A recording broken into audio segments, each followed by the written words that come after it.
Cinta memang penuh pengorbanan. Namun bagaimana jika pengorbanan itu justru mengungkapkan luka yang lebih dalam?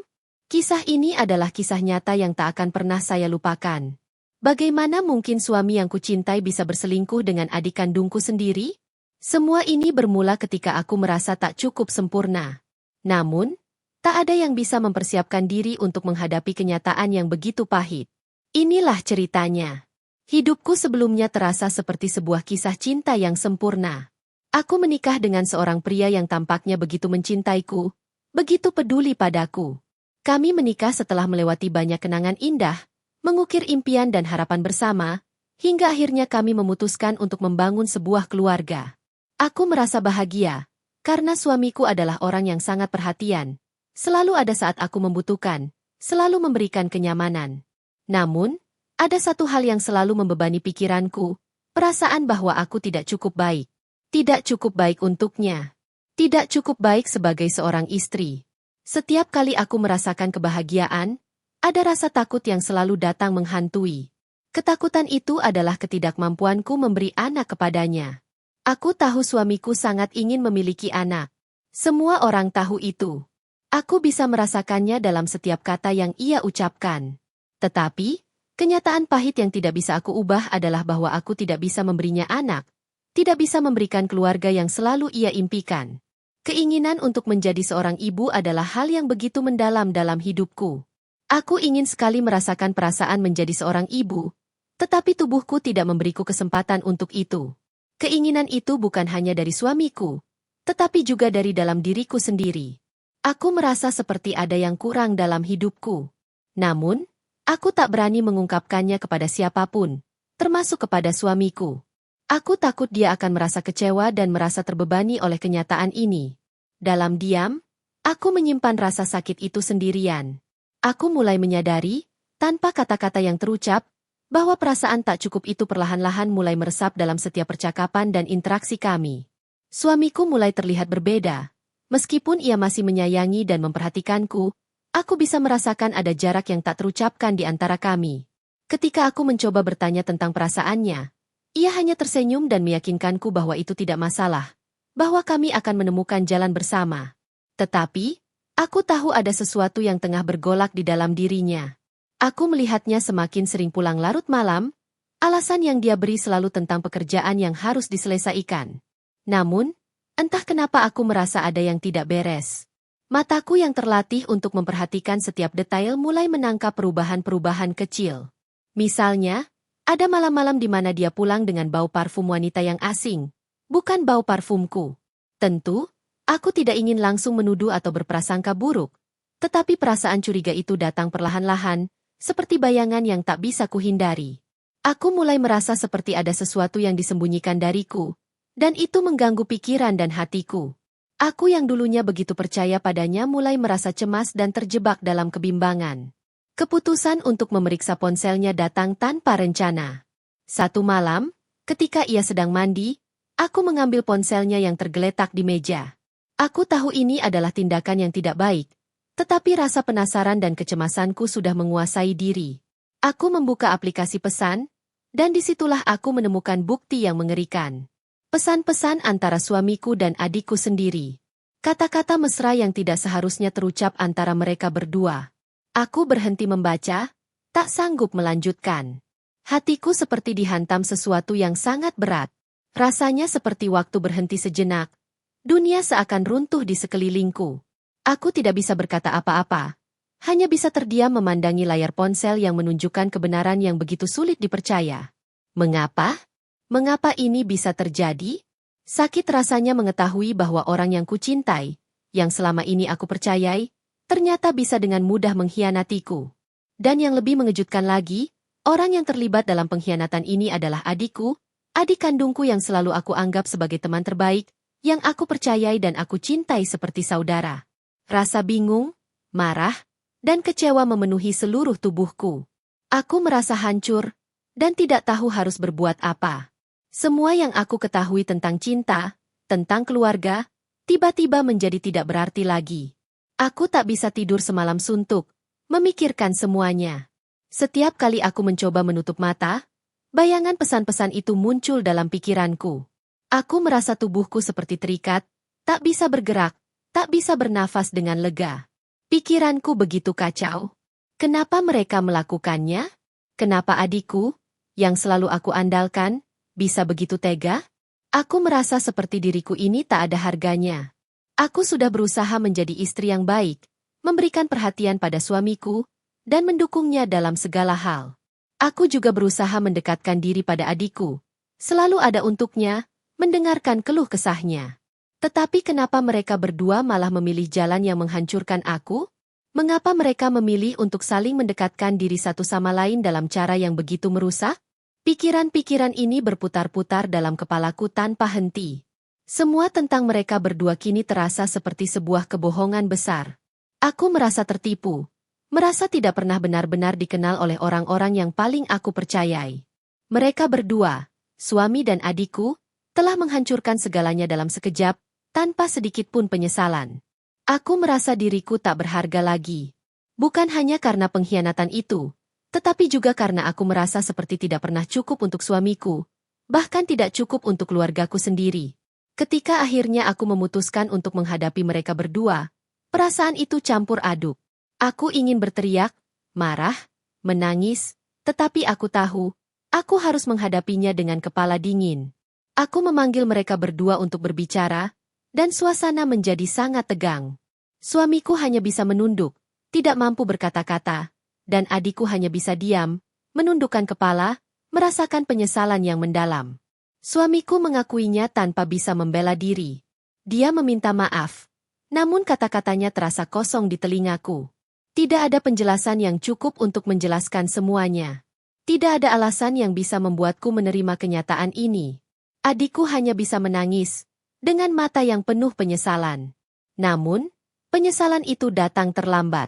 Rasa sakit yang kurasakan jauh lebih dalam daripada apapun yang bisa mereka katakan atau lakukan. Aku merasa tertipu, hancur, dan kehilangan. Kepercayaan yang pernah ada antara kami kini rusak tak terperbaiki. Aku tahu, setelah semuanya ini, aku tidak bisa lagi melanjutkan hidup dengan cara yang sama. Bagaimana mungkin aku bisa tetap mempercayai mereka yang sudah menghancurkan hatiku begitu dalam? Kenangan indah yang kami miliki bersama kini terasa seperti sebuah kebohongan besar. Aku merasa terjebak dalam dunia yang penuh dengan kekecewaan, dan aku tak tahu harus bagaimana lagi.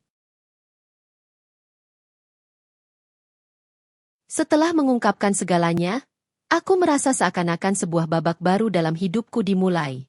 Semua yang selama ini aku pertahankan tentang keluarga, cinta, dan kesetiaan seakan runtuh begitu saja. Tidak ada lagi kebahagiaan yang bisa aku rasakan. Perasaan marah, kecewa, dan bingung menyelimuti setiap langkahku. Aku mulai bertanya-tanya dalam hati, apakah aku yang salah? Apakah aku yang tidak cukup baik sebagai istri? Pertanyaan itu terus berputar-putar, menyiksa pikiranku tanpa henti. Aku merasa seperti aku telah gagal, tidak hanya sebagai istri, tetapi juga sebagai perempuan. Kenapa aku tidak bisa memberinya anak? Kenapa aku tidak cukup sehat untuk memberinya keturunan? Semua perasaan ini menambah beban dalam hatiku yang sudah hancur. Rasanya, seakan-akan hidupku sudah berakhir di titik ini. Aku berpikir, jika aku sudah tidak bisa memberi apa yang dia inginkan, sebuah keluarga, seorang anak, maka apakah ada alasan lagi baginya untuk tetap bersamaku? Rasa tidak cukup ini membuatku semakin merasa terasing dari suamiku. Bahkan lebih dari itu, aku merasa terasing dari diriku sendiri. Aku yang dulu percaya diri, yang dulu merasa penuh dengan impian, kini merasa kosong. Aku bertanya-tanya apakah ada cara untuk memperbaiki semua ini, atau apakah sudah terlalu terlambat untuk kembali memperbaiki keadaan. Pada saat itu, aku merasa sangat sendirian. Aku mencoba mencari pelarian dalam berbagai hal, tetapi tidak ada yang bisa menenangkan hatiku. Ketika aku mencoba berbicara dengan teman-teman atau keluargaku, mereka hanya memberi kata-kata pengtion. Tapi, bagaimana mereka bisa mengerti apa yang sedang aku rasakan? Bagaimana mereka bisa mengerti betapa hancurnya hatiku saat ini? Suami dan adikku adalah dua orang terdekat dalam hidupku. Mereka adalah orang-orang yang kupercayai dan kuanggap keluarga. Namun, kenyataan pahit yang harus aku terima adalah bahwa mereka berdua telah memilih untuk mengkhianatiku. Mereka mungkin tidak tahu seberapa besar rasa sakit yang aku rasakan, Tetapi aku merasa terperangkap dalam sebuah kebohongan besar yang menggerogoti seluruh jiwaku. Aku bertanya-tanya, apakah mereka merasa menyesal? Apakah mereka menyadari betapa besar luka yang mereka tinggalkan? Tetapi lebih dari itu, aku merasa bahwa aku harus mengambil keputusan untuk diri sendiri. Aku tidak bisa terus-terusan terjebak dalam rasa sakit ini. Aku tidak bisa membiarkan pengkhianatan ini mendefinisikan siapa aku selamanya. Aku tahu, hidup ini harus terus berjalan, meskipun terasa begitu sulit. Mungkin aku tidak akan pernah bisa memaafkan mereka. Tapi aku juga tahu bahwa aku tidak boleh membiarkan kebencian ini merusak masa depanku. Aku harus berani memilih untuk bangkit dan melanjutkan hidup, meskipun hati ini masih penuh dengan luka yang tak terobati. Aku memutuskan untuk tidak lagi terperangkap dalam kegelapan itu. Aku tahu bahwa aku harus kembali menemukan diri saya, mengenal kembali siapa aku sebenarnya. Selama ini, aku telah mengabaikan diriku sendiri demi menyenangkan orang lain. Aku terlalu fokus pada apa yang diinginkan orang lain dariku, terutama suamiku, hingga aku melupakan bahwa aku juga berhak untuk bahagia. Ketika aku duduk sendiri di tengah kesendirian, aku mulai merenung. Aku mulai mengingat kembali impian-impian yang pernah aku miliki sebelum hidupku terjebak dalam rutinitas yang penuh dengan harapan dan pengorbanan. Aku menyadari bahwa aku terlalu lama hidup dalam bayang-bayang ketidakmampuan untuk memberi anak. Tapi aku juga tahu bahwa aku lebih dari sekadar itu. Aku adalah seorang perempuan yang berhak untuk bahagia. Aku memiliki banyak potensi yang belum aku gali sepenuhnya. Aku menyadari bahwa hidup ini bukan hanya tentang memenuhi harapan orang lain, tetapi juga tentang menemukan kedamaian dalam diri sendiri. Terkadang, kita terlalu banyak memberi kepada orang lain hingga lupa untuk memberi untuk diri kita sendiri. Aku berjanji kepada diriku sendiri bahwa aku akan mulai mencintai diri lebih lagi. Aku mulai kembali menyalakan impian-impian yang sempat padam. Aku tidak tahu apa yang akan terjadi ke depannya, tetapi aku tahu satu hal, aku akan tetap berdiri tegak, apapun yang terjadi. Namun, meskipun aku mencoba untuk bangkit, kenyataan bahwa aku harus berhadapan dengan mereka berdua tetap menghantui. Aku harus berbicara dengan suami dan adikku, meskipun rasanya sangat berat. Aku tahu aku tidak bisa mengubah masa lalu, tapi aku juga tahu bahwa aku tidak bisa terus terjebak dalam rasa sakit ini. Aku memutuskan untuk berbicara dengan mereka, dengan harapan bisa menemukan jalan keluar yang terbaik. Ketika kami duduk bersama, ada rasa canggung yang sangat terasa di udara. Suamiku mencoba berbicara dengan penuh penyesalan, tetapi aku sudah tidak bisa mendengarkan kata-katanya. Semua yang ia ucapkan terasa kosong, karena ia telah mengkhianatiku dengan cara yang sangat dalam. Begitu juga dengan adikku, yang hanya bisa menangis dan meminta maaf. Tapi apakah permintaan maaf itu bisa memperbaiki segalanya?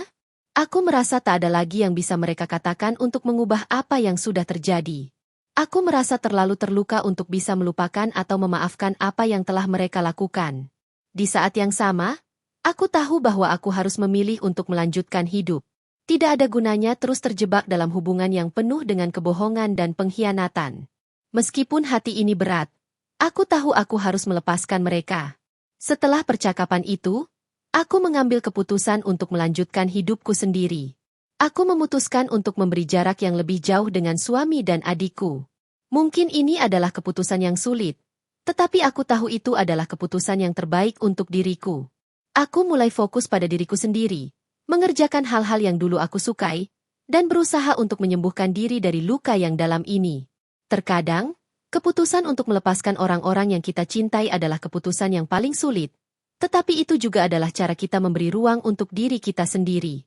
Aku menyadari bahwa kebahagiaan tidak bergantung pada orang lain, tetapi pada bagaimana kita menghargai diri kita sendiri. Aku tidak akan membiarkan pengkhianatan ini merusak hidupku lebih jauh. Aku memilih untuk bangkit, meskipun rasanya sangat berat. Aku tahu, suatu hari nanti, aku akan bisa melihat ke belakang dengan kepala tegak, karena aku memilih untuk menjadi lebih kuat daripada rasa sakit ini. Aku berharap, dengan berbagi kisah ini, aku bisa memberi pelajaran kepada kalian yang sedang berjuang. Jangan pernah biarkan pengkhianatan merusak kedamaian dalam hati kalian. Belajarlah untuk mencintai diri sendiri, karena itu adalah kunci untuk menemukan kebahagiaan sejati. Jangan lupa untuk like, komen, dan subscribe jika kalian merasa kisah ini bermanfaat. Semoga kita semua diberikan kekuatan dan ketabahan dalam setiap perjalanan hidup kita.